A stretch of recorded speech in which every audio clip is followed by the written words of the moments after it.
Okay, so today we're going to cover business building using the 4-point system and marketing by tapping into social media, and then also using technology to stay connected post-closing. And we'll start off with a video about the 4-point system. So hopefully this all works as I've prepared it to.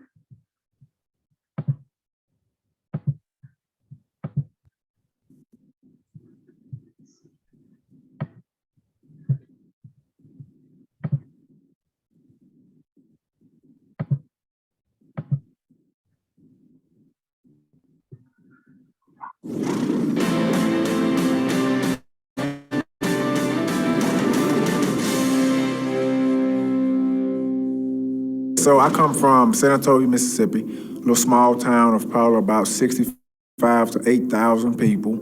I Okay, grew up seeing and hearing one. this okay? Yeah. There's like a. Oh, okay. I couldn't hear you before. I can hear it. There's a black bar across it, but I can see past it. Oh, that's probably. Yeah, I think that's the Zoom bar. So let's try this. Yeah, so just speak up if something's off and not working right. Okay. 17 kids, and everything we got, we worked for it. Got my license late August, beginning of September of 2018, and I kind of hit the ground running. I told my broker and my owner when I got started, I'm gonna do 500,000 my first year. See, in football, we used to get up every single day at 5 o'clock in the morning. We didn't go to bed till 10 o'clock at night because we had practice, we had tutors, we had studying. The challenge coming into real estate was pace yourself, don't burn out. You work too hard, too much, you will burn out. So for me, what I did was I created a system, the 4-point system, that are used now by agents across the world to kind of pace myself and keep me from burning out. This is the 4-point system. A contract is worth 4 points. And a contract is putting a deal in escrow, of course. A listing agreement signed is 2 points. Showing a buyer, one buyer is 1 point. If you show them 5 houses or one, it's still 1 point. If you show 2 buyers, it's 2 points. Meeting potential clients looking to do business within 90 days, it's a half a point.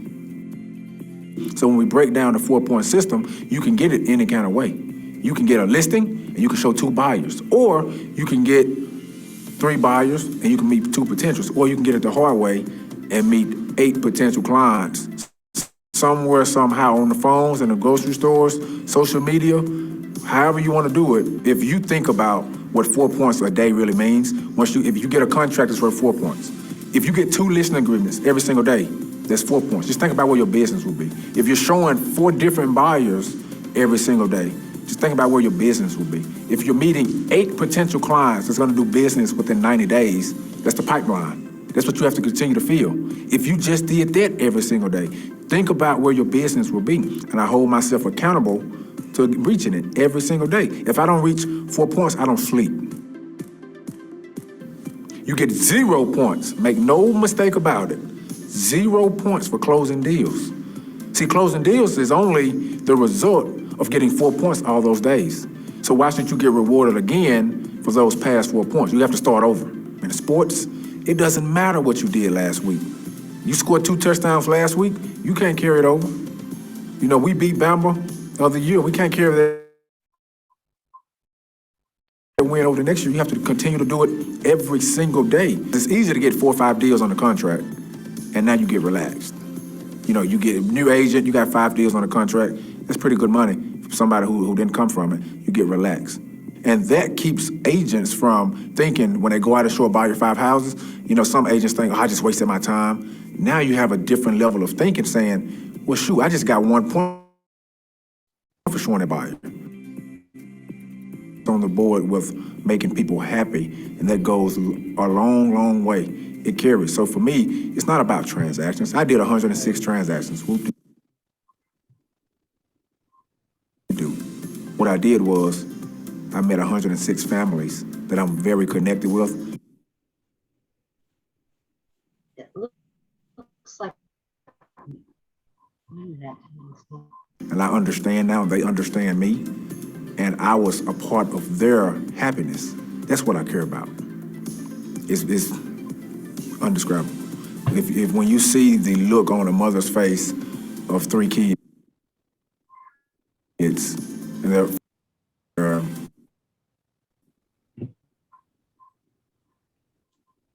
first house, it's like scoring a touchdown over and over and over again. So you have to be there for those people. You can't just be transaction.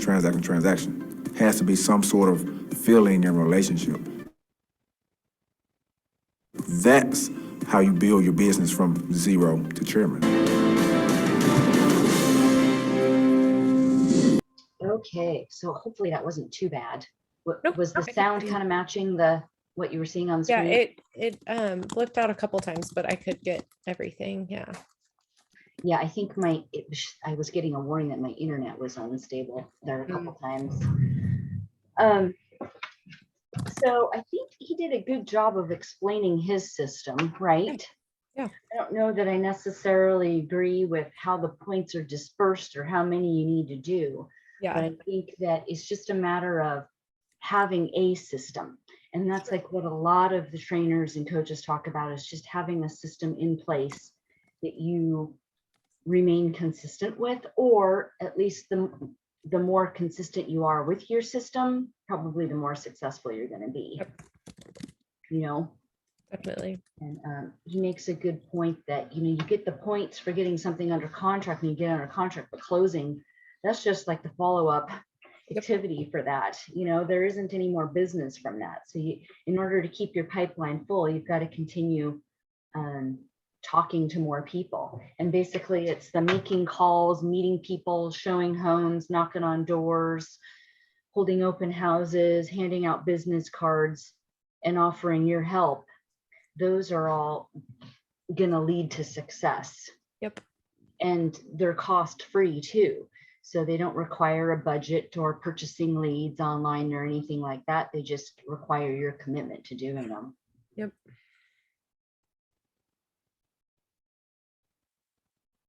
I guess, do you have any other questions or comments about that one?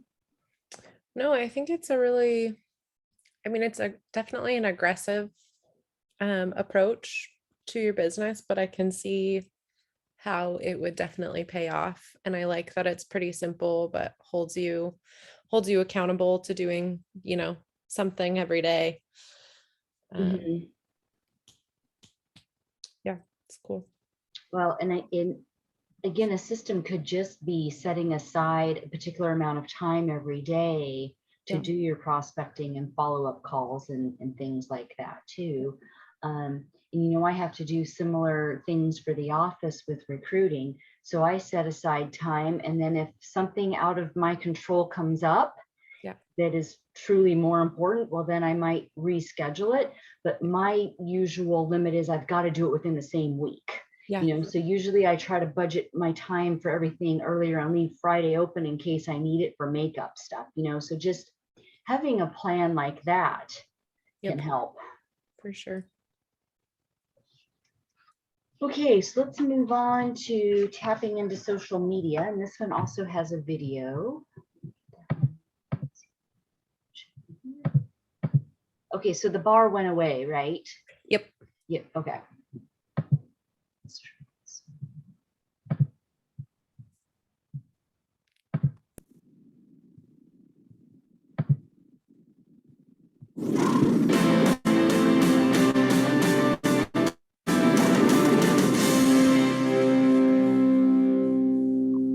Social media was a barrier because I felt very private. I felt very private. And I felt like that would be a way of me exposing myself.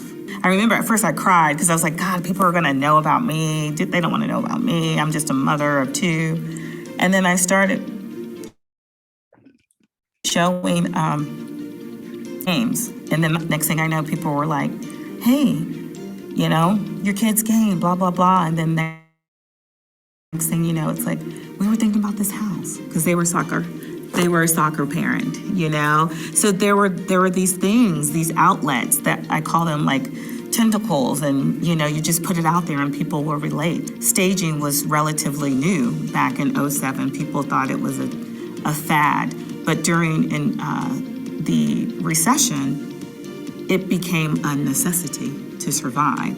So every time I would go into people's houses, I would think of it as a floor set. Like, this is where this should go here, that should go there. I would keep a portfolio, so when I did listing appointments, people could see before and afters. I had all of this content, but I didn't know that was the name of it, and just hiding in my phone and in my thoughts. So I started taking social media and just walking them through my life with that. Transformation Tuesdays, I'll show before and after.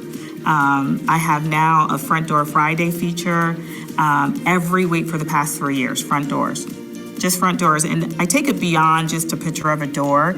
I make suggestion on a color. I even do a challenge, calling it the Adorable Challenge, where they'll get a gift card into a drawing if they paint their door. I got like 12 people to paint their door. So I took my love of doors, and I decided to recognize 1-year anniversaries that I would make those into front door cookies with their addresses on them. And let me tell you, I had one post and showed a post of the cookie on Front Door Friday and said, Front Door Friday just got edible. And people love that. I've actually got closed deals from just Front Door Fridays or Transformation Tuesday. Or, hey, can you come to my house? We're thinking about selling. This is blah, blah, blah. And I just thought, that's just me being organic. It's just me being me. I call myself the social media turtle. Like, I'm not looking for this instant success. It's just keep being me and doing it. Instagram for me has been my gym. You can get on a more personal level than Facebook. My whole thing was I didn't want to inundate followers. I just wanted to show a little bit here and there. But I also wanted to show the emotional side of me and the clients. And next thing you know, now you see people showing pictures of sold. I did that back in, so early on when no one was doing that. And I would literally have people saying, you make me feel like I want to buy a house, and just putting that story behind it. To tap into that, you think of, what do I do every day? So I ask people, what do you like? What do you do? Because people say, I don't know what to talk about. I said, well, what do? You like to cook? Yeah, I do. Okay, then. Well, talk about some of your favorite chefs. Talk about what are your favorite cookware. What's the cookware that you use? Why do you love that cookware?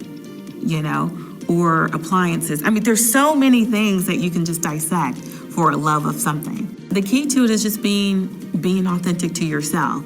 You have to know what you love in order to portray it out to the public. What makes you tick? For me, I know what I can talk about. I can talk about staging. I can talk about a door. People go out of town, they text me, here's a picture of a door. I got a lead just for my love of doors and things like that. You can talk about colors, all the time. People say, hey, what color should I paint my door? Just from something of a love, or someone said, did you post your door yet? I didn't see it. And I'm like, it's coming. Okay, my plan for the week to put out there, on Mondays, it may be a motivational quote, something just as simple as that. Tuesday, Transformation Tuesdays, let's make it easy. Let me go into my befores and afters. I got plenty of them. Post that out there. Wednesday, I like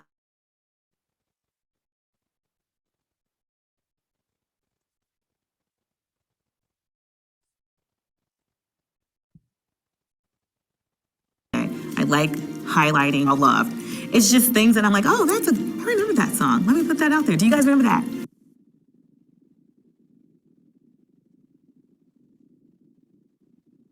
What's the verse? And people start chiming in and putting in, that's just getting them talking, Fridays is easy, Front Door Friday.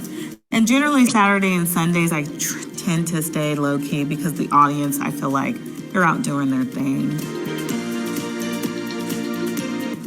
Instagram has always been open to the public. I've never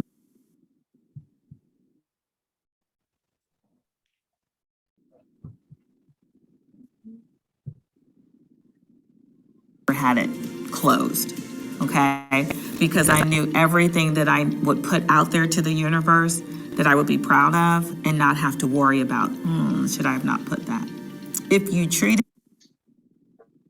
it the way you treat it how you meet a new client, you will never worry about being maybe controversial, you know?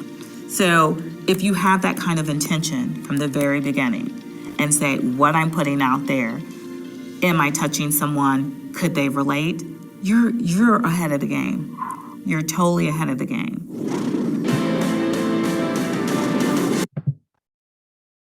Okay, so I think there were just a couple glitches in that one too, right? Yeah. Yeah, too bad. So what did you think? I love that she approaches social media from a very personal place, because I feel like that is how one of the ways that it tends to be like most effective. So I like, and it's, the way she puts it, it's simple. I feel like I overthink what I post on my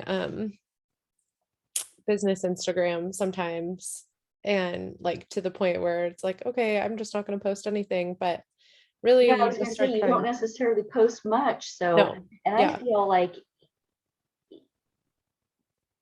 you just seem to kind of be a natural anyways, so like, you probably just need to post more frequently. yeah, and it's all just about, generating, reminding people that you're there and you are, you do what you do and you love what you do and you're a good person to work with. Like that's the whole kind of point of social media in business, is just to create connections. Mm-hmm. Yeah, so I like that she just kept it simple. It's got a lot. So some of the notes are that, and like I have to remind myself of this too, is that people like having a window into your life where they can relate to who you are and what you stand for. Mm-hmm. Because people are out there Googling us and researching us. Sometimes when after they find a listing or something with our name next to it, they might Google us, So it can give people reasons to reach out and make connections.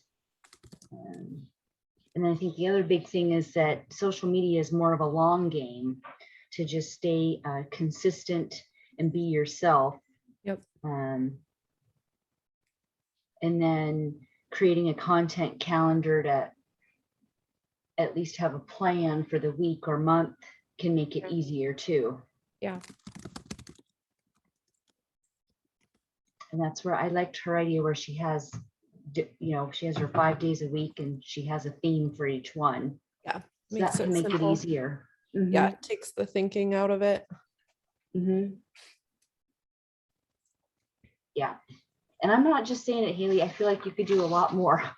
Yeah, because your posts are good. Like, you should just do them more often. Yeah, I think it's hard. I actually had somebody who I am friends with, and she has a huge Instagram following, like 30,000 people or something like that. And when I first created my real estate one, she was like, if I can give you a tip, I would say, like, don't make it separate from your personal account. And I've thought about that a lot, because it, in a lot of ways, like it would make a lot more sense to just have them combined. And I think that's one of my struggles, is that I'm like, well, I have my personal account, and so I'm not going to post these personal things on my real estate account, but also I have different followers on both of them. And so it's like, I can post similar things on both of them. And I don't think it's a big deal. I tend to only post real estate stuff on my real estate Instagram, but there are a lot of other things that I can post and to make it more personal. And so, yeah, it's a good goal to work on. Yeah, in fact, you didn't even do very many posts about your wedding or your honeymoon or here's the thing, and I guess this is how I view it, and this I might be old school because I know you do the stories a lot, Yeah, but those stories go away. they do. And so then people can't ever find them. And Yep. so I very rarely do a story without doing a post because I feel like if I'm going through taking the time to do this, I want there to be a record of it somewhere, you Yeah. know? I think the main reason, well, I guess it's kind of like, I feel like my generation, or maybe it's just me, but I think it's my generation, has gravitated a lot more towards stories. So like we'll sit and watch a lot of stories, and that's kind of the content that we're a lot more engaged with, I think. And I personally post stories a lot more because they're way quicker than posting like an actual post. Like they feel like they take a lot less effort. But even if I'm posting more stories on my real estate page, that's at least still going to generate you know generate engagement. Mm-hmm. But I can also, I don't know, I also overthink social media too, and so like I don't have to put as much thought into posts as I tend to. They can be a lot simpler, and yeah, once I get my wedding photos, it'll be a good excuse to post a lot more. Yeah, when are you getting them? I actually don't know. I think, let's see, Because it's been a while. it'll be 4 weeks this weekend. I think her general turnaround time is normally like 6 weeks, especially Oh, at the end of summer. She's swamped. I actually do editing Oh. for her, so I've started editing for her again, and so hopefully I can help her get to my wedding photos faster. Yeah, because that's quite a wait. Yeah, that's pretty typical of wedding photographers that are busy. These days it takes, because especially in the summer, they're booked up every weekend and a lot of shoots during the week. And so Hmm. I'm consuming. So very eager to see them. Yeah.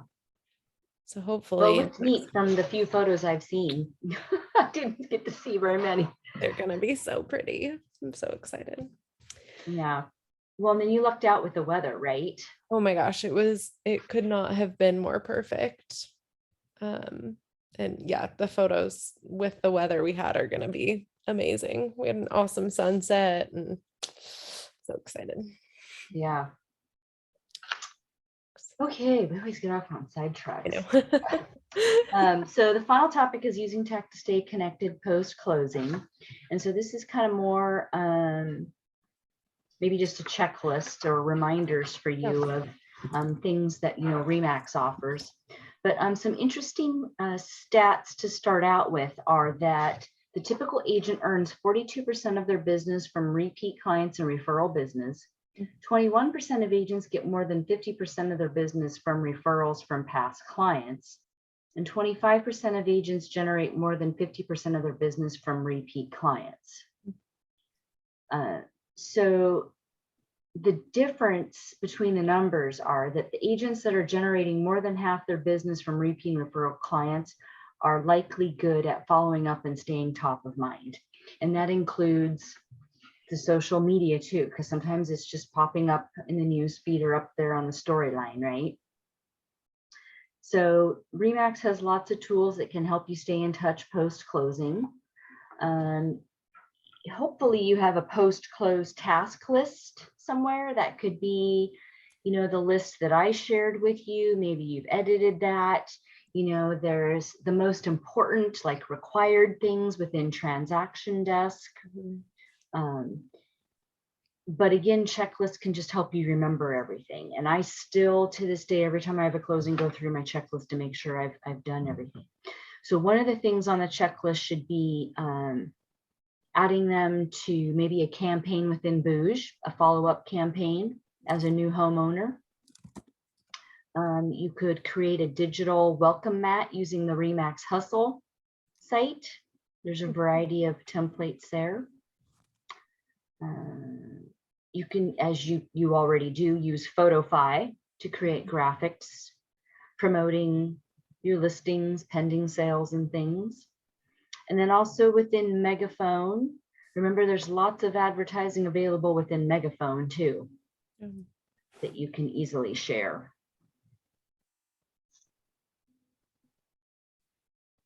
So then besides those, there are a variety of drip campaigns within Booge. So if you haven't checked those out, I would check them out. And then remember that you can use them as is, you can modify them, or you can create your own. So I tend to not like the wording that's used in them, but you can customize them or even just copy it and paste it, but then edit it and make it your own, you know? So it sounds like you. You want it to sound like you when you're sending it to your clients. Yeah. There's a reminder in here about how it's easiest to be using the tags within the contacts, because then you can change the tag. Like they could be a buyer, but then they could move to an owner, right? And then you can set them up to receive different things, or like you could have even new owner. So then people that are tagged new owners are in a campaign, and then they could get moved from new owner to owner. And then just maybe get the monthly newsletter or something. So you can use the tags as ways to start the campaigns. Yeah. And there are videos within Remax University about all of that too. Yeah. And then the other reminder is about using your website and how you can be creating content on that and then sharing that on social media or within your monthly newsletters that you're emailing out, all that sort of stuff. But adding more pages to your website will make it more likely to get found. And then the more you're just linking to it within social media, newsletters and things, the more visitors it gets, the better too. Yeah.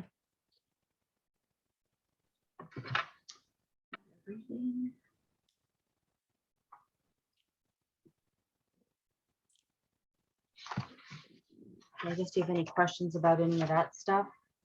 No, I think those are all good ideas. Yeah, and Remax has a lot of technology and marketing pieces to help us stay in touch easier, because it really is just about staying top of mind after the closing. Yeah. To get those referrals from them or repeat business in the future. Yeah.